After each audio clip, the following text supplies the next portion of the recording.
Sainteté FM, votre station chrétienne. La parole de Dieu non diluée.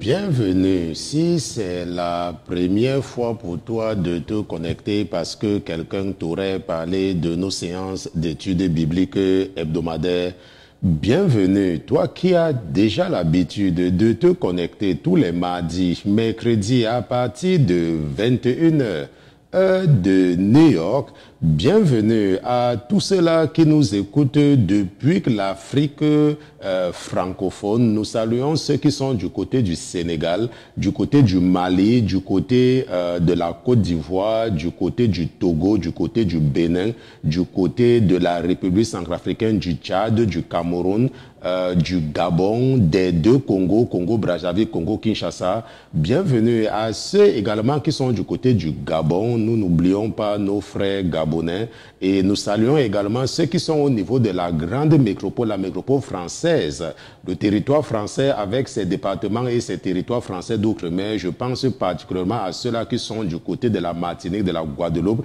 du côté de l'île Maurice.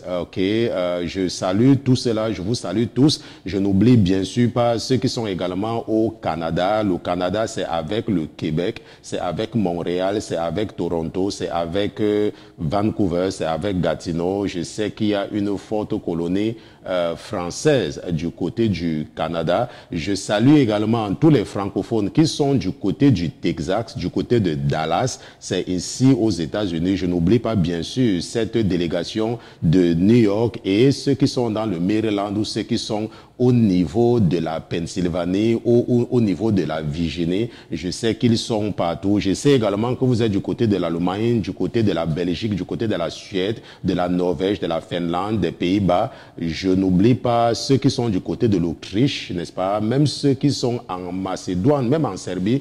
Je sais que vous êtes partout. Bienvenue surtout à tous les pères de famille, à toutes les mères de famille qui ont pris la bonne résolution d'éduquer spirituellement leurs enfants par ces séances d'études bibliques hebdomadaires. Bienvenue ma sœur, bienvenue mon frère. Je remercie le Seigneur Jésus-Christ pour ta vie. Je remercie le Seigneur Jésus-Christ pour vos vies.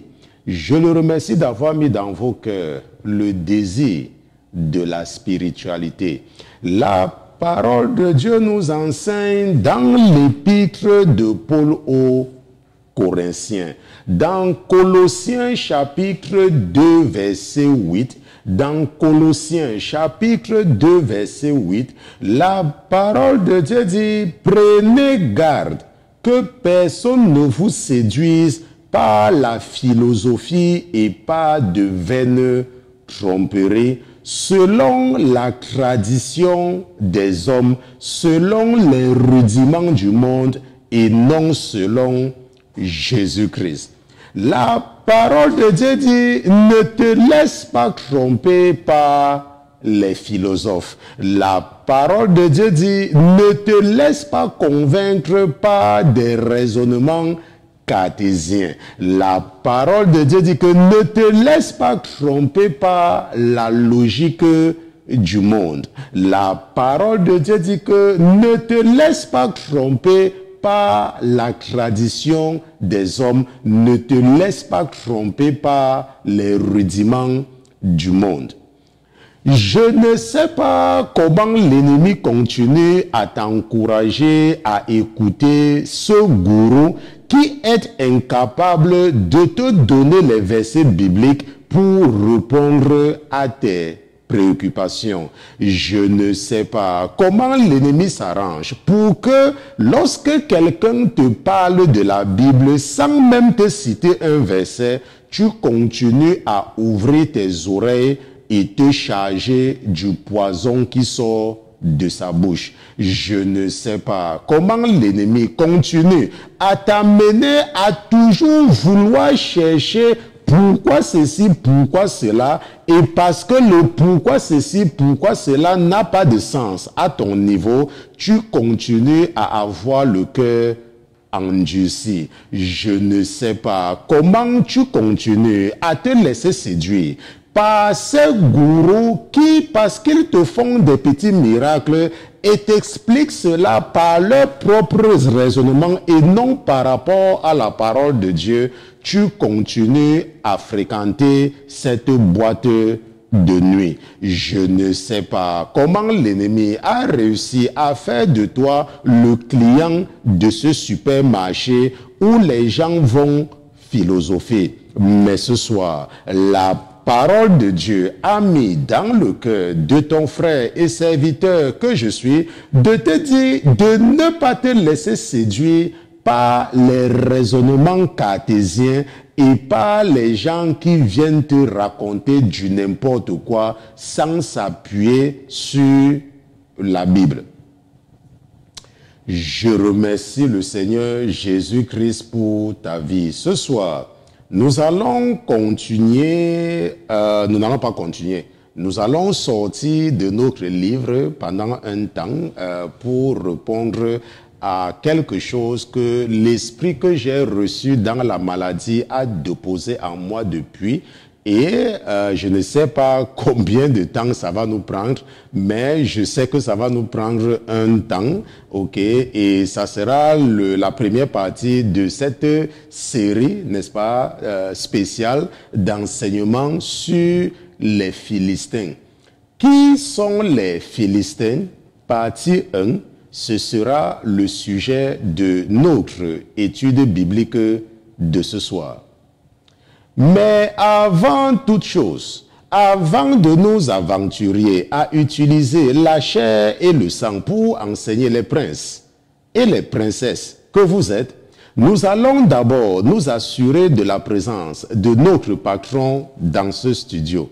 Mais comme notre patron n'est pas un patron ordinaire, comme il est Dieu, comme lui c'est Jésus-Christ de Nazareth, nous allons lui dérouler le tapis rouge et nous allons demander à tous les autres qui se trouvent dans les cieux, qui se trouvent sur la terre, sous la terre et sous la mer, de se taire, le temps pour nous d'accueillir dans ce studio Jésus-Christ de Nazareth. Gardez l'écoute. À tout à l'heure.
Éternel, merci pour ta présence ce soir parmi nous. Merci, Papa, de ne jamais mépriser nos rendez-vous de la semaine. Merci pour ton esprit qui nous guide tous les jours. Merci pour ton esprit qui nous aide à rester accrochés au tronc de vie, à rester accrochés à notre Créateur, à rester accrochés à toi, Papa, parce que toi seul est l'arbre de vie et ce n'est que en toi qu'il y a la vie. Loin de toi, c'est la mort. Et nous savons, Éternel des armées, que de la même façon que tu avais souffler ton souffle de vie en nous, nous avons la conviction que tant que nous restons accrochés à toi, alors nous serons toujours ravitaillés par ton esprit. Ce soir, Éternel des armées, ce n'est pas avec la prétention de la justice que nous venons vers toi. Nous venons vers toi parce que nous sommes conscients que nous avons péché par action. Nous sommes conscients que nous avons péché par omission.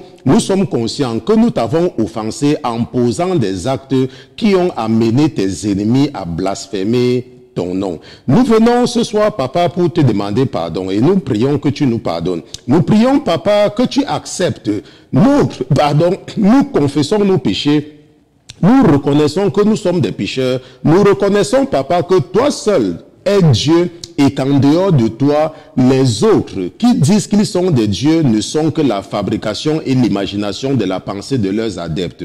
Car ces dieux-là sont d'ailleurs sourds et ils ne sont pas attentifs lorsque les adeptes crient à eux. Mais nous savons que nous avons un Dieu qui est bon. Le Dieu qui avait écouté les cris des enfants d'Israël lorsqu'ils souffraient des mains de leur maître égyptien, ce Dieu avait écouté leurs cris et il avait envoyé leur frère Moïse pour les délivrer de la maison de servitude. C'est le même Dieu qui avait écouté les plaintes qui étaient montées vers lui contre Sodome et Gomorrhe et qui avait exécuté son jugement contre ces villes méchantes. Et nous savons, Papa, que tu es le Dieu qui nous parle comme tu as parlé à nos pères, qui nous parle comme tu as parlé à ceux-là qui nous ont précédés. Mais nous savons que nous avons un pas de plus dans ton cœur, Papa, parce que nous sommes la génération choisie. Tu as décidé d'utiliser un peuple pour nous raconter tes attributs, pour nous raconter qui tu es, Père éternel. Ne méprise pas tous ces sacrifices. N'oublie pas la raison pour laquelle tu avais accepté de te faire cracher dessus. C'est à cause de notre génération, Papa. Tu nous aimes et tu nous l'as démontré. Tu nous as tellement aimés, Papa, que même lorsque nous étions encore sous la condamnation de la malédiction, tu as accepté de prendre notre malédiction sur toi et de nous donner la vie. C'est pour cela que ce soir, Papa, je me permets de me tenir devant toi avec tout ce troupeau nombreux que tu m'as confié. Je me permets de me tenir devant toi avec mes frères et mes sœurs, avec leur sacrifice de culpabilité, avec leur sacrifice d'expiation. Je me permets, Papa, de me tenir devant toi et je prie que tu acceptes le sacrifice de tes enfants comme tu avais accepté le sacrifice d'Abel. Nous te disons merci également, Éternel des armées, d'être avec nous ce soir et nous te remercions déjà pour ce que tu es sur le point de nous enseigner. Papa, merci d'empêcher à notre frère d'utiliser son raisonnement cartésien et l'éducation qu'il a reçue de la tradition gréco-latine pour partager avec nous ce que tu as déposé dans ton esprit. Nous prions, Éternel des armées, que tu prennes le contrôle de son âme et de son esprit afin de pouvoir nous parler dans un langage que nous pouvons comprendre. Nous te remercions surtout pour la grandeur de ta miséricorde. C'est au nom de Jésus-Christ que ton serviteur et tes enfants d'une seule voix nous te disons Amen, Amen, Amen.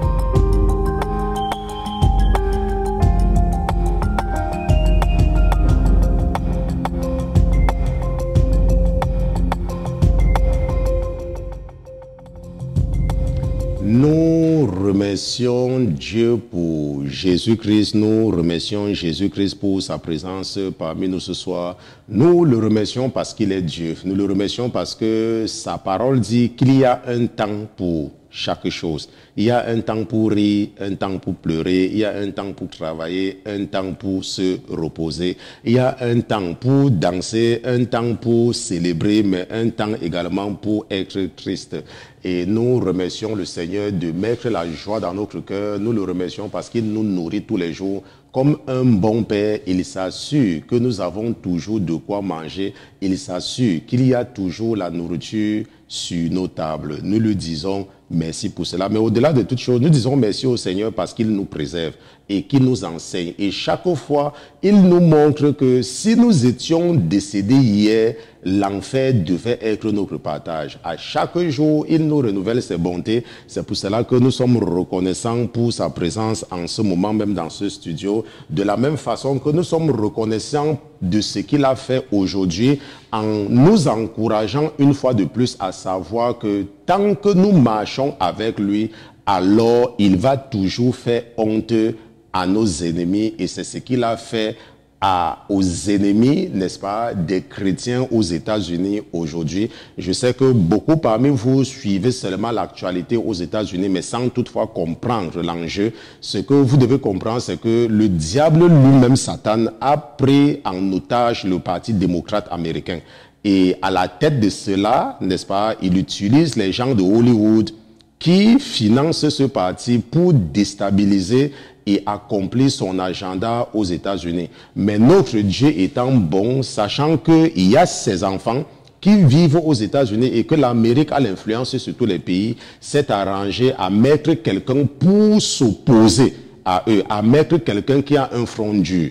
Et il a préparé cette personne depuis l'enfance en faisant de cette personne un milliardaire. Donc quelqu'un qui n'a pas besoin d'écouter les gens. Parce que les hommes politiques, la plupart du temps, sont pilotés par les lobbies financiers, parce qu'ils n'ont pas les moyens, et c'est parfois des lobbies financiers qui prennent quelqu'un et financent, n'est-ce pas, les élections de la personne. Et lorsque la personne arrive au pouvoir, la personne commence à chanter leurs chansons. C'est ce qui se passe avec la France en ce moment, avec cet abominable de Macron. On se comprend. Mais ici aux États-Unis, le Seigneur nous a accordé cette grâce, n'est-ce pas, de nous donner Donald Trump, qui s'oppose à Hollywood avec son agenda satanique. Et depuis qu'il est président, n'est-ce pas, les démocrates ont tout fait pour l'enlever. Mais aujourd'hui, ils ont reçu la plus grosse gifle, n'est-ce pas, sur leur visage, avec cette histoire de impeachment que vous entendez. Il faut savoir que le Seigneur m'a aidé à fréquenter ces gens-là, n'est-ce pas, les gens de Hollywood. Il y a beaucoup de nos clients, n'est-ce pas, qui sont, n'est-ce pas, des producteurs, des réalisateurs, et j'ai l'occasion parfois d'aller chez eux pour arranger leur système parce qu'ils ont les maisons intelligentes. Et ce que vous entendez sur le impeachment là, j'entendais ça dans leur maison depuis. On se comprend, j'entendais ça dans leur maison depuis. C'est quelque chose qu'ils avaient préparé depuis pour se débarrasser de Trump. Mais malheureusement pour eux, ils ont essayé d'utiliser, n'est-ce pas, un certain Mueller avec son enquête de 2 ans qui a échoué avec fracas.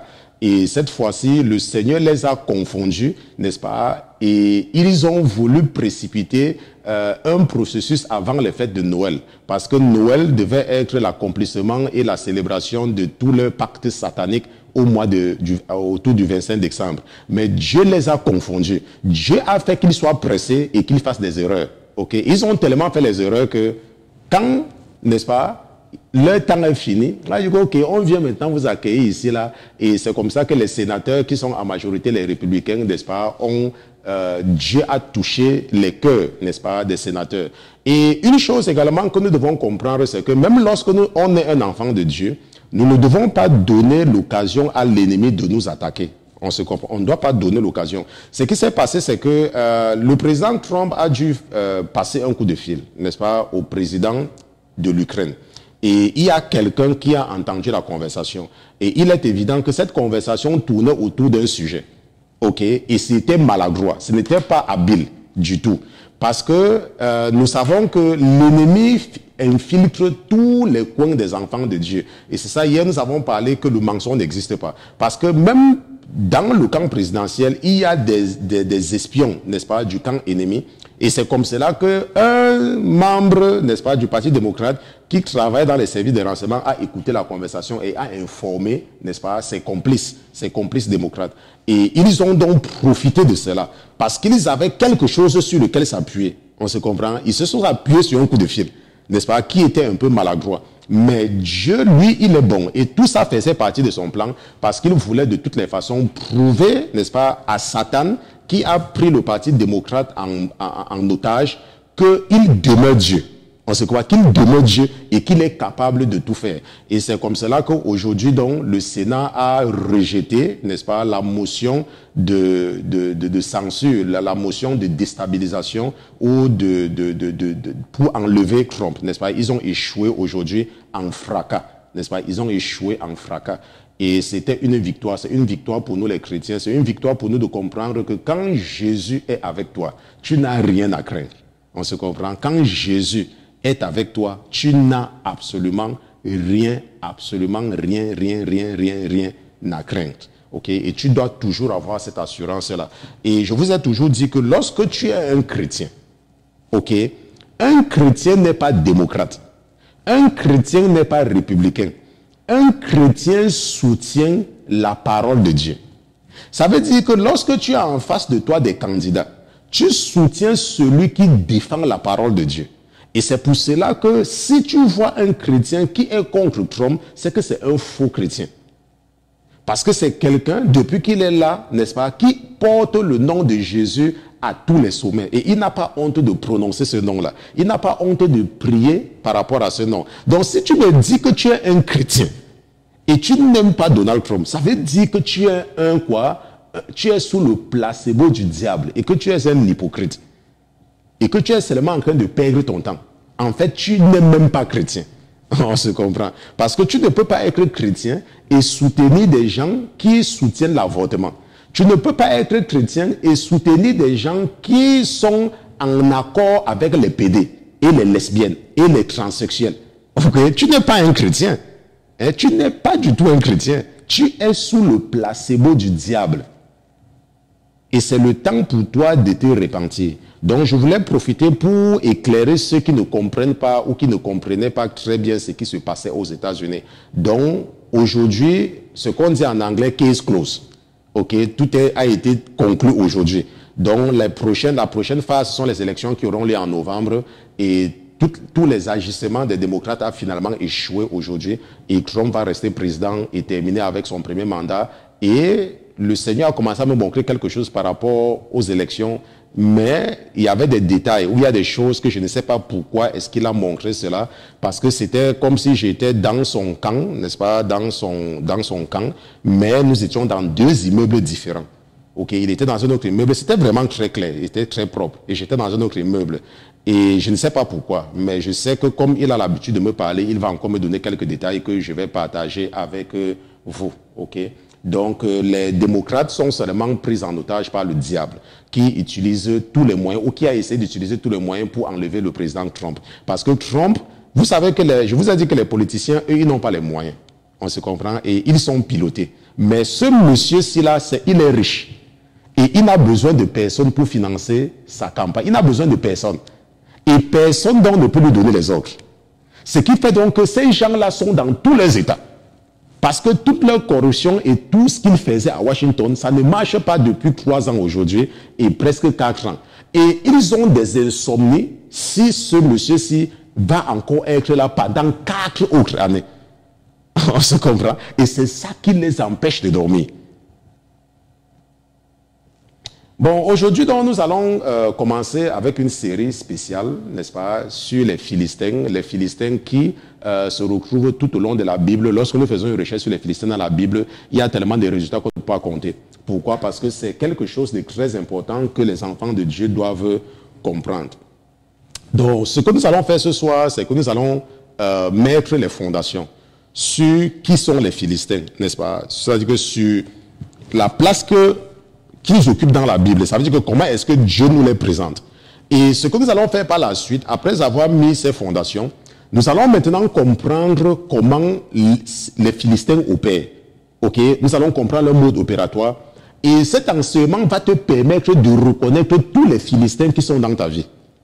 On se comprend? Tous les Philistins qui sont dans ta vie, cet enseignement va t'aider à les identifier à partir de maintenant. Parce que après cet enseignement, tu ne seras plus la même personne. n'est-ce pas? Après cet enseignement, tu vas totalement, tu seras une nouvelle personne en Jésus-Christ. Ok, c'est ce que nous allons voir. Maintenant, ce que nous allons faire, c'est que nous allons partir dans Genèse chapitre 10 et nous allons voir quelque chose de très important là-bas. Genèse chapitre 10. Et nous allons lire à partir du verset 1. N'est-ce pas? Voilà ce que la Bible dit dans Genèse chapitre 10, verset 1. Je ne sais pas si mon épouse a mon écran. Genèse chapitre 10, verset 1. Ok, elle dit qu'elle a mon écran. Donc voilà ce que la Bible dit. Elle dit que voici les descendants des fils de Noé. Sem, Cham et Japhet, n'est-ce pas? Et c'est dans l'ordre. Il ne faut pas te laisser tromper par les adeptes du diable qui sont sur Internet, qui veulent bouleverser cet ordre-là. Ok, en te faisant croire que Cham est le dernier né. Cham, et j'ai expliqué ça la dernière fois, Cham c'est le cadet, mais il n'est pas le Benjamin. Cham n'est donc pas le premier. Le premier fils de Noé, les fils de Noé, c'est dans cet ordre. Sem, Cham et Japhet. On se comprend? Maintenant, mon esprit me dit que je dois vous donner une preuve juste pour soutenir cela. C'est pour cela que nous allons partir dans...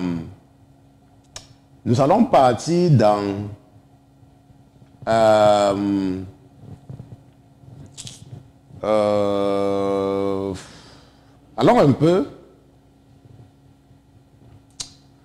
Bon, mon esprit, j'ai le passage dans la tête, mais je n'ai pas écrit cela. C'est pour cela que je suis en train de chercher, mais...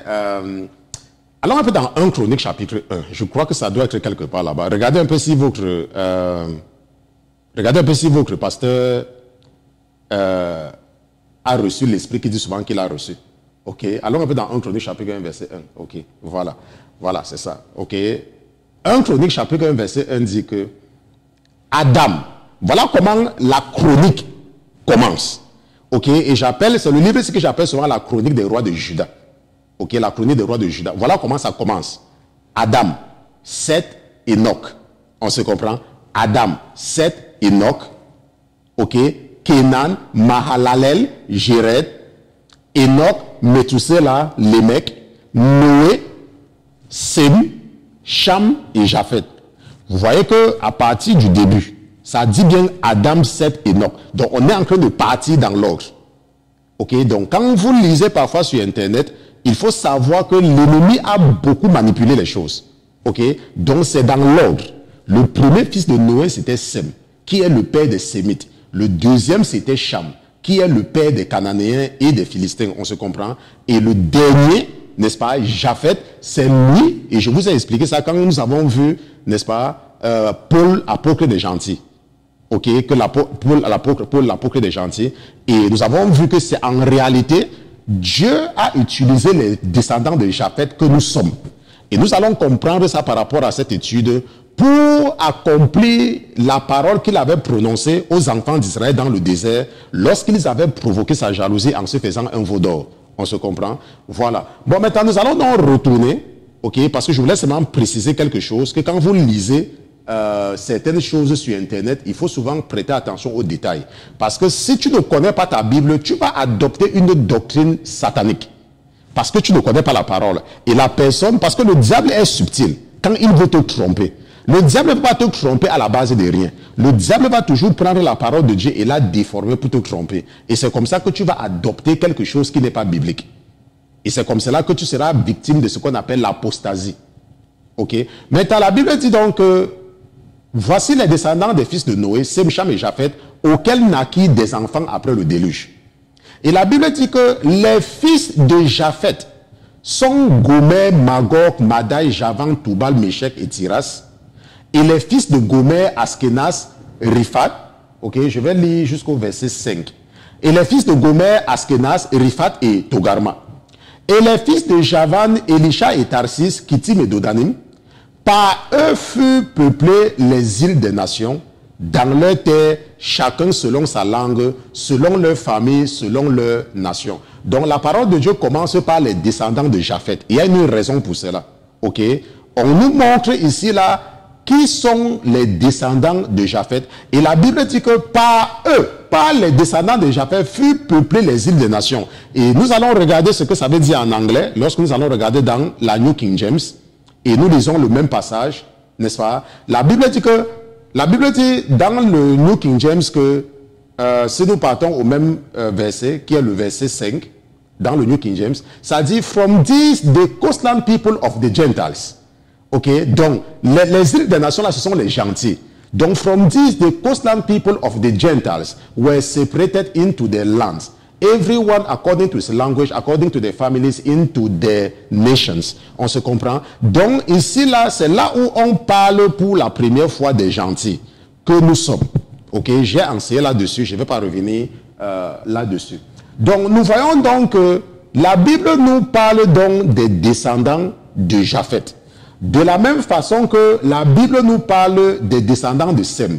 Nous allons partir, Japheth, Sem, nous allons faire Canaan, Cham à la fin, parce que les Philistins appartiennent à la famille, n'est-ce pas, des Chamites. Ok, c'est pour cela que je mets d'abord ce qui n'est pas très, n'est-ce pas, ce qui n'est pas dans le cadre de cet enseignement. Donc nous mettons d'abord ça seulement pour comprendre que Japheth avait des enfants.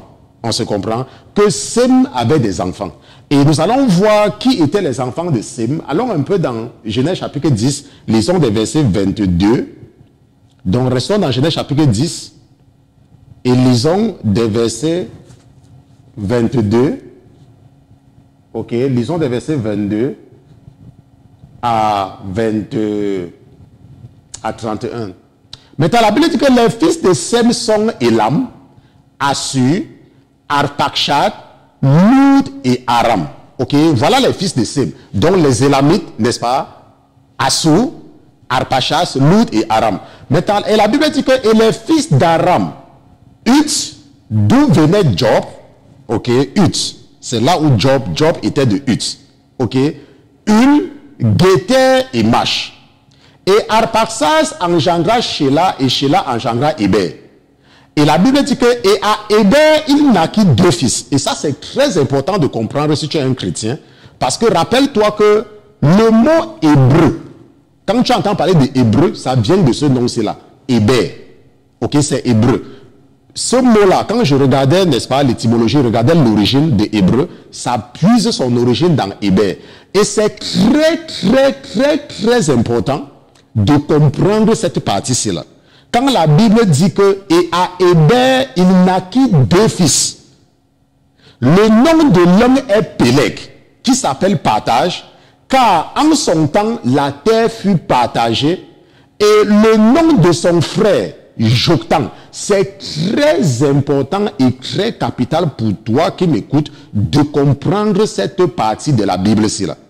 Parce que les pasteurs ou les enfants de Dieu qui n'ont pas compris se laissent tromper par une certaine doctrine qui n'a pas de fondement, qui disent que les Arabes sont les descendants d'Ishmaël. J'ai déjà eu à prouver que c'est faux. On se comprend que c'est faux. Je vous ai prouvé que c'est faux. Il faut savoir que les Arabes, ok, ne sont pas les descendants d'Ishmaël. C'est faux et c'est archi faux. Ça ne peut pas être vrai. Ok, n'est-ce pas? Maintenant, nous voyons et nous allons voir ça. Je ne sais pas si nous allons voir ça. Je ne suis pas sûr. Ok. Maintenant, la Bible dit que à Héber, il naquit 2 fils. Le nom de l'un est Péleg. C'est lui c'est-à-dire que Héber, c'est le père des Hébreux. Ok. Et le nom de l'un est Péleg. L'un des enfants de Héber, c'est Péleg. Et l'autre fils de Héber, c'est Joktan. Mais la Bible reste silencieuse à partir de cet instant sur les descendants. Regardez que Héber a 2 fils, Péleg et Joktan. Mais lorsque nous continuons, on oublie Péleg. Et on parle plutôt de Joktan. Et on dit que Joktan engendra Almonad 1, Shélef 2, Atarmavé 3, Gérak 4, Adoram 5, Uzal 6, Digla 7, ok, Obal 8, Abimaël 9, Sheba 10, ok, Ophir 11, Avila 12 et Shobab 13. Les 13-ci là, c'est très important de comprendre les 13-ci. Pour ceux qui font les recherches au niveau de la parole de Dieu, n'est-ce pas? Ces 13 tribus sont très importantes, n'est-ce pas? Et la Bible dit que tous ceux-là sont fils de Joktan. Et je vais lire jusqu'au verset 31, c'est important. Et leur demeure était depuis Mécha, en venant vers Séphar, vers la montagne d'Orient. Ils ont, n'est-ce pas, ils occupent. La Bible dit que leur demeure était depuis Mécha, en venant vers Séphar, vers la montagne d'Orient. Ok? Et la Bible dit que ce sont là les fils de Sem, selon leur famille, selon leur langage, selon leur terre, selon leur nation. Nous voyons ici là que la Bible nous a dit quelque part que, n'est-ce pas, que quelqu'un, Héber, a fait 2 fils, Péleg et Joktan. Et la Bible reste silencieuse sur les fils de Péleg. Il y a une raison pour ça, parce que Dieu veut, parce que ici la Bible dit qu'en son temps, la terre fut partagée. La terre fut partagée. Et c'est ce partage que nous voyons même jusqu'aujourd'hui entre les enfants d'Israël, ok, et les Arabes. C'est le même partage que nous voyons maintenant. On se comprend? Parce que ce ne sont pas tous ceux qui sont de l'Orient. Ce ne sont pas tous ceux qui sont de l'Orient qui sont les Arabes. Parce que parmi les enfants, parce que nous voyons bien que Noé avait plusieurs enfants. Il avait 3 fils. Et nous sommes en train de voir la descendance de chacun. Et nous savons que ce ne sont pas tous qui sont des Arabes. Ce ne sont pas tous qui sont des Arabes. Maintenant, regardons un peu les descendants de Péleg.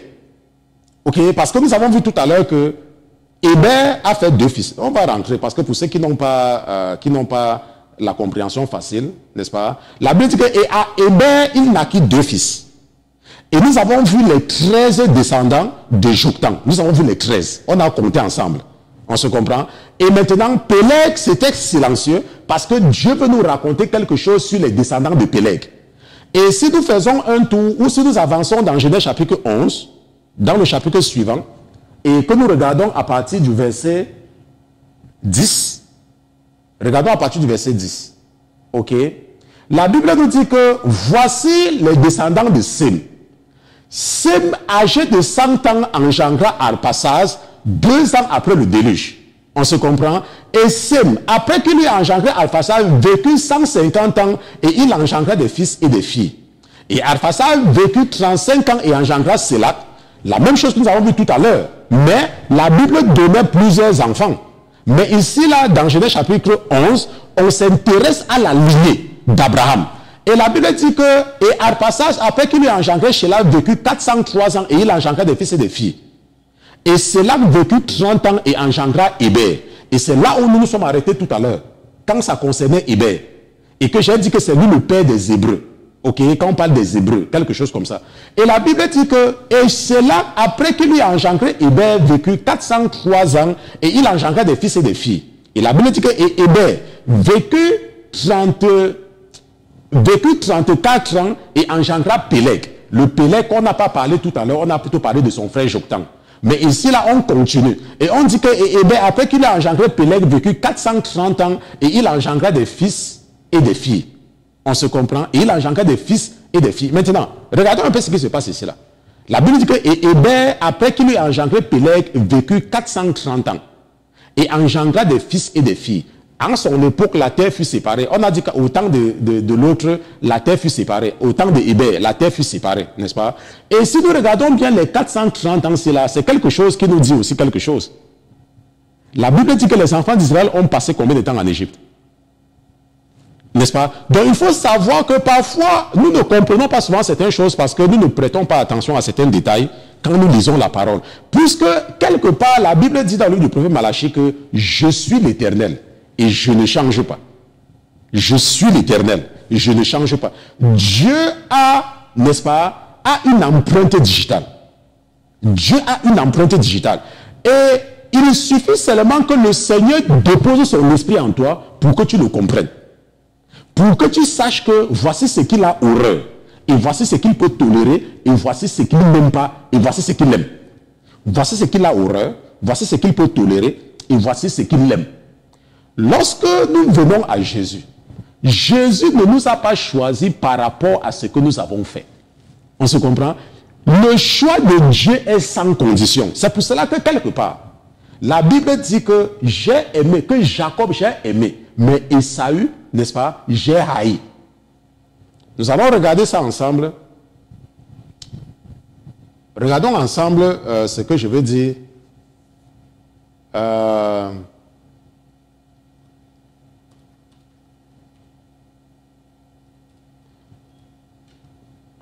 Allons un peu ensemble dans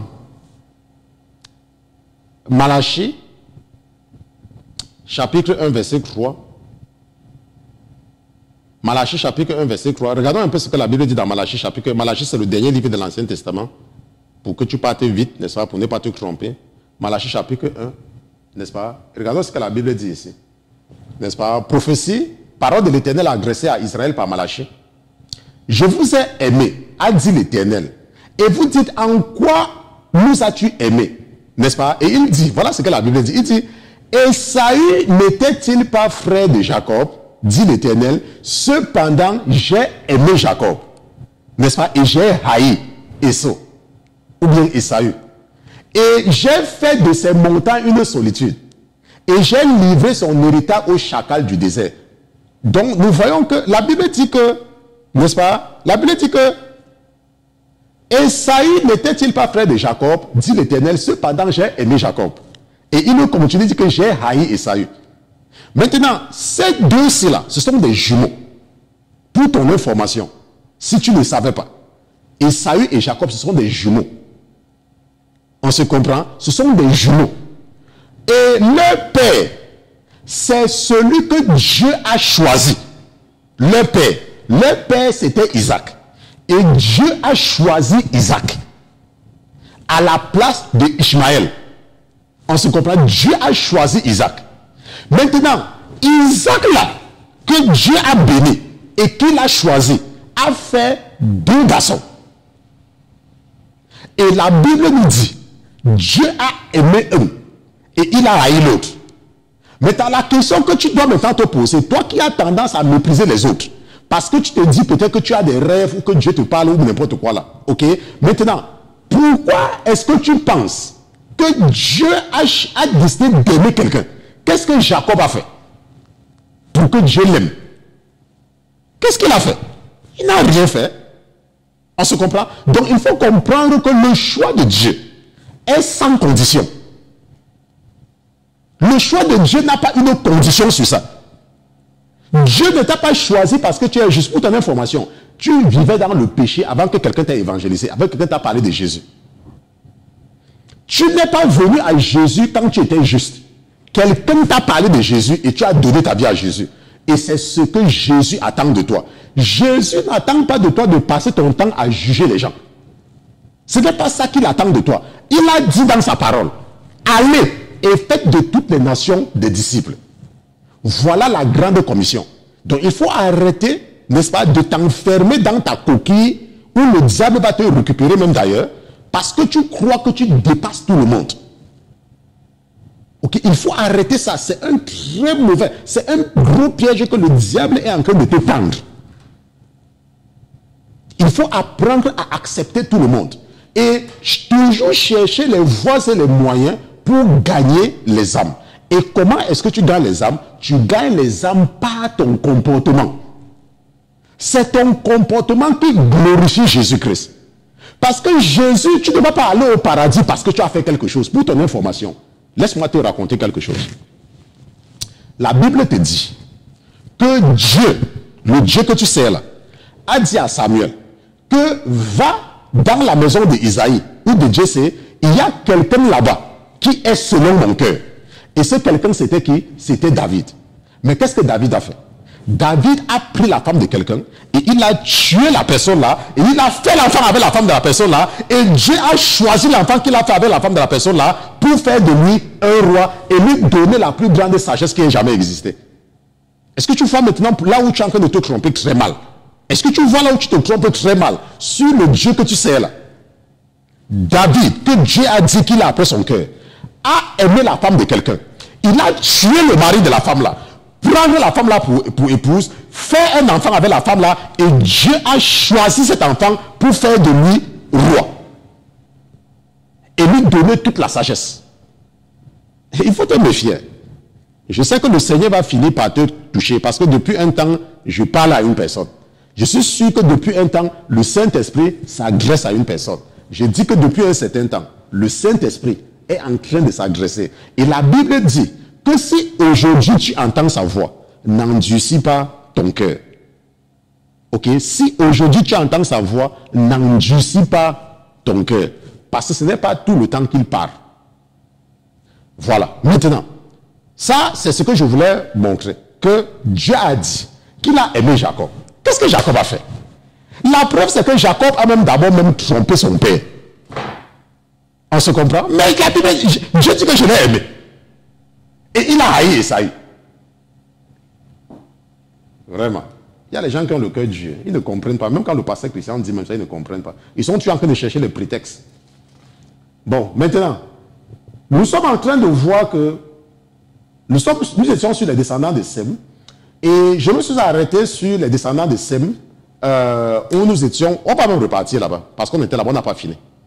Ok, on n'a pas fini. Le Saint-Esprit voulait parler à quelqu'un. Et il m'a emmené là-bas. 11. Ok. Et nous sommes au verset 22. Retournons là-bas. Ok. C'est la même chose. Quand le pasteur enseigne, je ne me dérange pas si tu es en train de dire que oh, le pasteur a compris, le pasteur n'a pas compris. Ce n'est pas important. Ce qui intéresse le Seigneur, c'est que est-ce que ce que tu enseignes change les vies? C'est tout ce qui l'intéresse. Il n'est pas là que oh, tu as raison, tu as tort. Il n'est pas là. C'est pour ça que la Bible, personne ne peut tout comprendre. La Bible dit que nous comprenons de façon imparfaite. Mais lorsque ce n'est que quand lui, il va venir, que nous allons maintenant comprendre parfaitement. La Bible dit qu'on comprend tout de façon imparfaite. Mais toi, tu veux me dire que tu connais. Tu connais quoi? Tu ne connais rien. Puisque la Bible dit que nous connaissons tous de façon imparfaite. Ok? Donc, la Bible dit que Séruc vécut 30 ans et engendra Nachor. Ok? Oui, parce que Reu, après qu'il a engendré Séruc, vécut 200 ans et il engendra des fils et des filles. Je ne sais pas si on s'est arrêté plutôt là où c'était à Pélec. Oui, c'était à Pélec. Et la Bible dit que Épélec, non, c'était ici. Épélec vécut 30 ans et engendra Reu. Ok? Et la Bible dit que Épélec, après qu'il a engendré Reu, vécut 209 ans et il engendra des fils et des filles. Et Reu vécut 32 ans et engendra Séruc. N'est-ce pas? Et la Bible dit que Reu, après qu'il a engendré Séruc, vécut 207 ans et il engendra des fils et des filles. Et Séruc vécut 30 ans et engendra Nachor. Et Séruc, après qu'il a engendré Nachor, vécut 200 ans et il engendra des fils et des filles. Et Nachor vécut 29 ans et engendra Taré. Et Nachor, après qu'il a engendré Taré, vécut 19 ans et il engendra des fils et des filles. Ok? Vécut 119 ans. Et il engendra des fils et des filles. Et la Bible dit que Taré vécut 70 ans et engendra Abraham, Nachor et Haran. Ok? Et c'est à partir de là que parfois, la plupart du temps, beaucoup de personnes, n'est-ce pas, connaissent l'histoire à partir de Taré, n'est-ce pas? Parce que Abraham, c'est tout. Donc, ce que nous voyons ici, et si nous rentrons là où nous étions, au verset 10, n'est-ce pas? Au verset 19, nous pouvons donc voir que Héber, qui est le père de Pélec et de Joktan, n'est-ce pas? Héber est le père de Pélec et de Joktan. Et nous voyons donc que Pélec, c'est lui le père, n'est-ce pas, de Abraham. Pélec. Et nous voyons que Joktan aussi a eu 13, n'est-ce pas? Il y a 13 qui descendent, n'est-ce pas, de Joktan. Il y a 13 tribus. Et la Bible nous a précisé où ces gens-là se trouvent. C'est au niveau de la péninsule arabique. C'est toujours là-bas. Là où les Arabes, n'est-ce pas, une bonne partie des Arabes se trouvent là-bas. Et là où également nous avons les pays comme l'Arabie Saoudite, certains pays, n'est-ce pas, du Moyen-Orient. Ok? Si tu veux regarder, parce que la Bible a dit que le territoire des descendants de Joktan, c'était à partir de Mécha. Ok? À partir de Mécha. Ok? Tu vas voir qu'il y a une similitude avec Mecca. Donc il ne faut pas te laisser tromper, n'est-ce pas, que les Arabes, n'est-ce pas, sont les descendants d'Ishmaël. Puisqu'avant Ishmaël, il n'y avait pas les gens qui vivaient là-bas. Les gens qui vivaient là-bas avant Ishmaël, ils sont non partis où? Puisque nous savons que Ishmaël, c'est le premier fils d'Abraham. Mais nous savons que la Bible dit que la terre a été peuplée par les 3 fils de Noé. Bon, maintenant, si tu veux me faire croire que Ishmaël est le père des Arabes, maintenant, ça veut donc dire que tout ce que la Bible est en train de parler ici par rapport aux fils de Joktan, là, ils sont non partis où? Ils sont dans où? Ça veut dire qu'ils ont disparu. Et Ishmaël est venu remplir l'endroit. Il faut savoir lire ta Bible. Ok, il faut savoir lire ta Bible. Maintenant, ce qui nous intéresse, et c'est ce que nous allons continuer maintenant, sont les descendants de Cham. Donc, allons maintenant dans Genèse chapitre 10. Regardons les descendants de Cham, parce que c'est ça qui nous intéresse le plus dans le cadre de cet enseignement. Genèse chapitre 10, nous lisons à partir du verset 6. N'est-ce pas? Et la Bible dit ceci. Et les fils de Cham, Cham qui est le cadet, n'est-ce pas, c'est le cadet, n'est-ce pas, de Sem. Et les fils de Cham sont Couch, n'est-ce pas, qui est le père des Couchites. Et il faut savoir que les Couchites, ce sont les Éthiopiens. Ok, les Couchites, c'est écrit dans la Bible de Couchites, ce sont les Africains. Pas tous les Africains, une partie des Africains, n'est-ce pas, des Couchites. Ok, donc, et les fils de Cham sont Couch, Misraïm, Pout et Cana. Et nous savons que Cana, n'est-ce pas, c'est le fruit de l'abomination entre Cham et sa mère. On se comprend. Pas parce que sa mère avait voulu, mais parce que, n'est-ce pas, nous avons vu ça à cause, n'est-ce pas, des conséquences de la boisson. Et ça, j'ai expliqué ça plusieurs fois, je ne vais pas revenir là-dessus. Et la Bible dit que les fils de Cham sont Couch, Misraïm, Pout et Cana. Et nous savons que la femme de Cham était entrée dans l'âge avec sa femme. La Bible dit que les gens qui sont entrés dans l'âge, il y avait Noé et sa femme, les 3 fils de Noé et leurs 3 femmes. On se comprend? Il y avait 8 personnes en tout. Donc chacun des fils de Noé était avec sa femme quand ils étaient entrés dans l'âge. Mais la Bible dit qu'ils n'avaient pas d'enfants.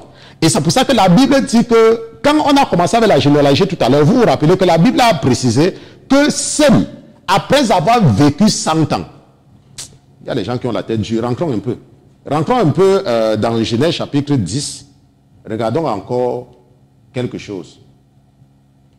Ok, la Bible dit que voici les descendants des fils de Noé, Sem, Cham et Japheth, auxquels il naquit des fils et des filles après le déluge. Ok, après le déluge. Ok, après le déluge. On se comprend, après le déluge. Et lorsqu'on était en train de parler des fils de Sem, quand nous regardons au verset 22, ok, si je vais au verset 22, oui, la Bible dit qu'il naquit aussi à Sem, père de tous les fils de Ber, et frère aîné de Japheth.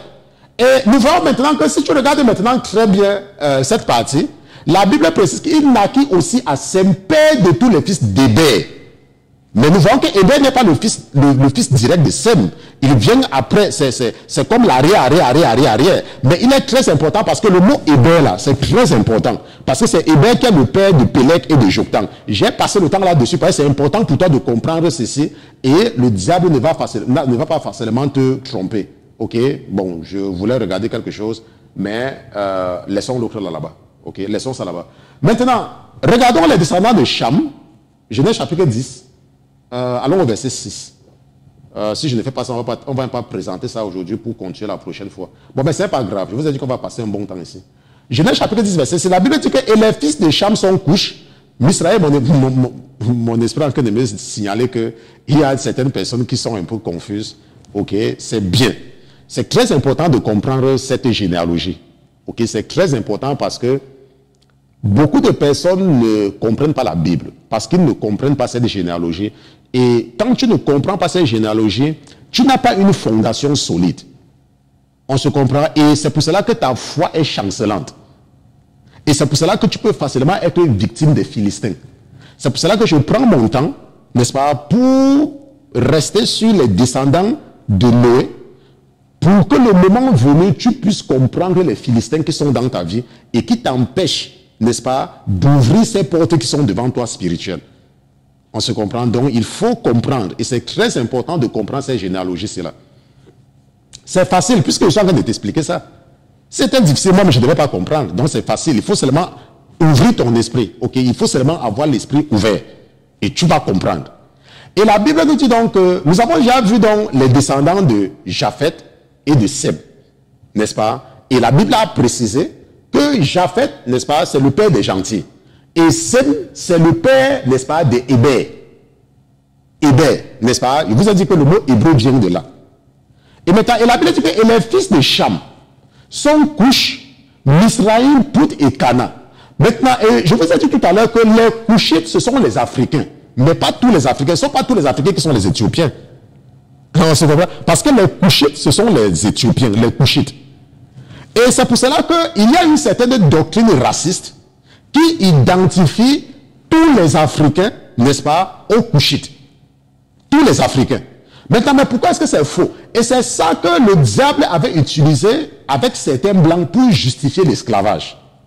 En disant que comme Noé avait maudit Cham, et que les Africains sont les descendants de Cham, alors c'est bien de les maltraiter. On se comprend?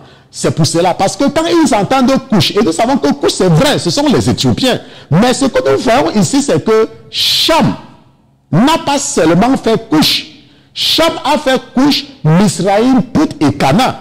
Et nous savons que les Cananéens occupaient le territoire du Proche-Orient, qui est là où Israël se trouve aujourd'hui. Ce qui fait que ce n'est pas toute l'Afrique. On se comprend? Parce que le diable exploite toujours l'ignorance des personnes pour accomplir son agenda. Puisque nous voyons que Cham avait plusieurs... Il a fait 4 garçons. Couche, Mishraïm, Pout et Cana. Ok? Et la Bible dit que les fils de Couche sont Seba, Avila, Sapta, Rema et Sapteka. Et les fils de Rema sont Sheba et Dedan. Et Couche engendra Nimrod, qui commença à être puissant sur la terre. Ok, maintenant, qui est ce Nimrod-là? La Bible dit qu'il ne fut puissant chasseur devant l'Éternel. C'est pour cela qu'on dit comme Nimrod puissant chasseur devant l'Éternel. Et la Bible précise le commencement de son royaume qui fut Babel. Ok, Erech, Akkad, Calné, et dans le pays de Chinéa. Et nous savons où se trouve le pays de Chinéa. C'est ça qu'on appelle la Mésopotamie. Et j'ai passé le temps ici là à... nous avons passé le temps sur la Mésopotamie. Je ne sais pas si je vais encore trouver, n'est-ce pas, un schéma de la Mésopotamie. Regardons quand même si je peux retrouver un schéma de la Mésopotamie. Mais sinon, je n'ai pas préparé ça. Mais si nous regardons, est-ce que nous pouvons avoir un schéma de la Mésopotamie? Oui, nous avons un schéma de la Mésopotamie. Ok, c'est ça ici. Ok, donc ça, la partie jaune-ci là, c'est ça qu'on appelle la plaine de Chinéa. On se comprend? Maintenant, et nous voyons donc que Nimrod est un descendant de Cham. Mais est-ce que c'est l'Afrique ici? Ce n'est pas l'Afrique. C'est le Moyen-Orient. Où se trouve l'Iran, l'Irak, n'est-ce pas? Et les pays comme le Koweït, l'Arabie Saoudite et tout et tout. Ça veut dire quoi? Ça veut dire que les Africains et les Saoudiens et ces gens-là, nous avons pas nous. L'esprit me corrige immédiatement. Parce que ce ne sont pas tous les Africains qui sont les descendants de Cham. Ce ne sont pas tous les Africains. Il y a une partie qui est descendant de Japhet. Tout comme il y a une partie également des Européens, des Américains, de tous qui sont les descendants de Japhet. Et ce sont ceux-là qu'on appelle les gentils. C'est pour cela que vous allez voir qu'il y a des êtres humains qui acceptent facilement Jésus. Et il y a une catégorie d'êtres humains qui n'acceptent pas facilement Jésus. Parce que tout est là dans la Bible, on se comprend. Maintenant, donc, la partie jaune, c'est là ce qu'on appelle la plaine de Chinéa. Là où nous trouvons l'Irak, le Koweït, n'est-ce pas, l'Iran, n'est-ce pas, et puis le mont Zagros, tout ceci là, quand nous montons même vers la Syrie, et je ne pense pas que ces gens-là sont noirs, ok? Ils ne sont pas noirs, ils ont leur couleur. Ils ne sont pas noirs comme nous, ils ne sont pas comme les Sénégalais. Bon, maintenant, qu'est-ce que la Bible nous dit? La Bible nous dit que... On va éteindre ceci. La Bible nous dit que... Bon, terminons avec un Nimrod. Ok? Et la Bible dit que et le commencement de son royaume fut Babel, n'est-ce pas? Babylone, Erech, Akkad, Calné, dans le pays de Chinéa. Et nous savons que Babylone se trouvait en Mésopotamie. On se comprend? Et la Bible nous dit que de ce pays-là, il sortit en Assyrie, les Assyriens, et bâtit Ninive, Rehoboth, Kalash, et Rézin entre Ninive et Kalash. Et nous savons qu'il y a Ninive, là où Dieu avait envoyé, n'est-ce pas, le prophète Jonah, et il ne voulait pas partir. Et nous savons également que Ninive, c'était également à un moment donné la capitale, n'est-ce pas, de tout ce côté-là, de la Babylone, et puis tout cela, n'est-ce pas, la grande ville. Et la Bible dit que Misraïm engendra les Ludim, les Anamim, les Lehabim et les Naphtuhim. Les Patroussim, les Kalushim, d'où sont sortis les Philistins et les Caphtorim. Donc nous voyons donc que les Philistins sont de la descendance de Cham. On se comprend? Les Philistins sont de la descendance de Cham. Donc les Philistins ne sont ni les Sémites, ni les descendants de Japhet. Les Philistins et les Cananéens, n'est-ce pas, et les Babyloniens et les Assyriens, ils sont de la même famille. Et nous voyons qu'une partie des Chamites se trouve en Afrique, tout comme une partie des fils de Japhet se trouve en Afrique, Tout comme une partie des fils de Sem se trouvent en Afrique. Et de la même façon en Europe, en Asie, aux États-Unis et partout.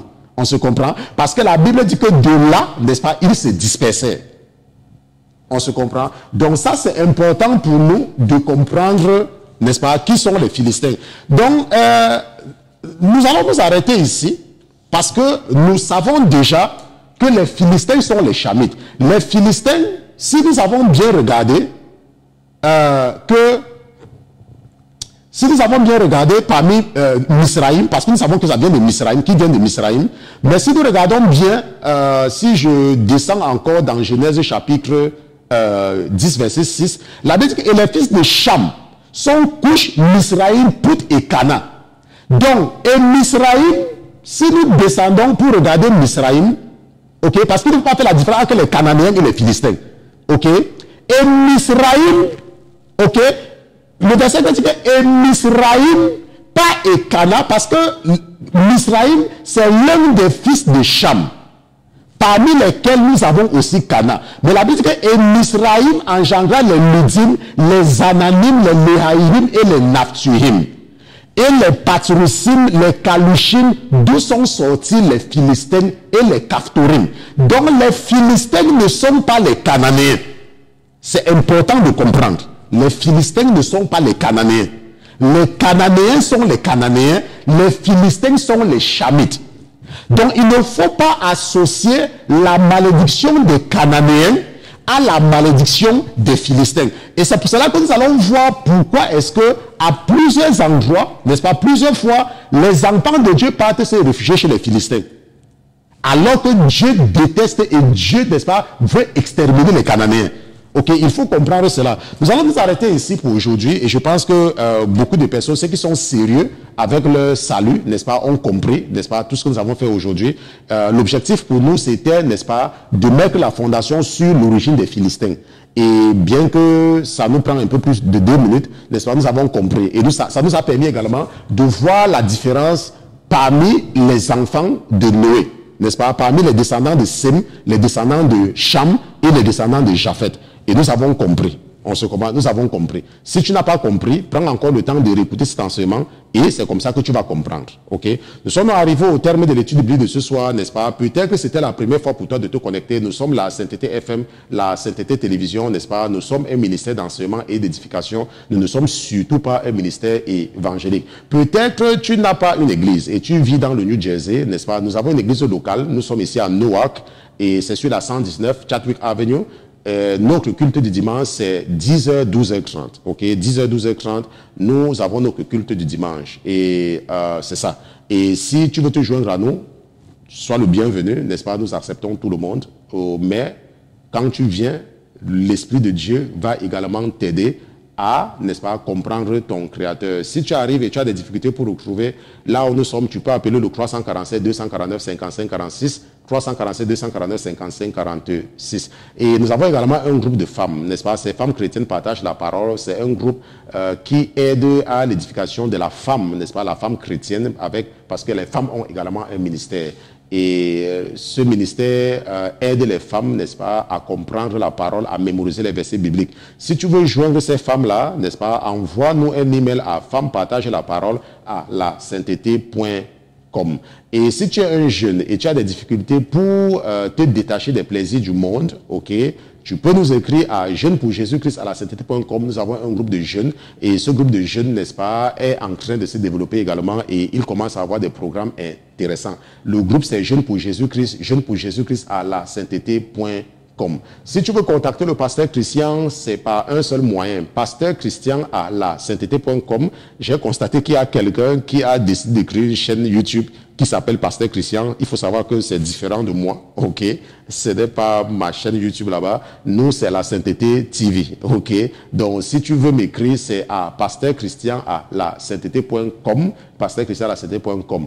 Et si tu veux contribuer à ce ministère, tu peux toujours nous écrire à contact@lasainteté.com. Peut-être le Seigneur a mis dans ton cœur de soutenir ce ministère et recevoir les mêmes bénédictions que tous ceux qui ont contribué à ce que tu vois aujourd'hui. Écris-nous à contact@lasainteté.com. et nous allons te dire comment contribuer. Et nous allons également recevoir notre sœur. Notre sœur sera ici aux États-Unis, n'est-ce pas, la sœur Ken. Elle sera ici la semaine prochaine. J'aurais bien voulu que ce soit cette semaine.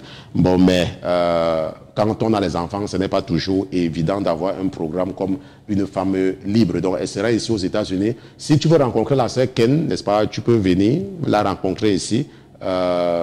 Si tu as des questions à lui poser, n'est-ce pas, sens-toi libre, n'est-ce pas, de venir. L'adresse, c'est toujours au même endroit, là où nous faisons le culte. Elle sera ici pendant un temps. Et nous aurons également l'occasion, n'est-ce pas, de la voir en studio où nous allons revenir sur son témoignage, n'est-ce pas. Nous allons revenir sur son témoignage. Donc la sœur Ken sera là. Si tu veux la rencontrer, même chose. Tu peux nous appeler, n'est-ce pas, sur le numéro que nous avons, que nous donnons souvent en début pour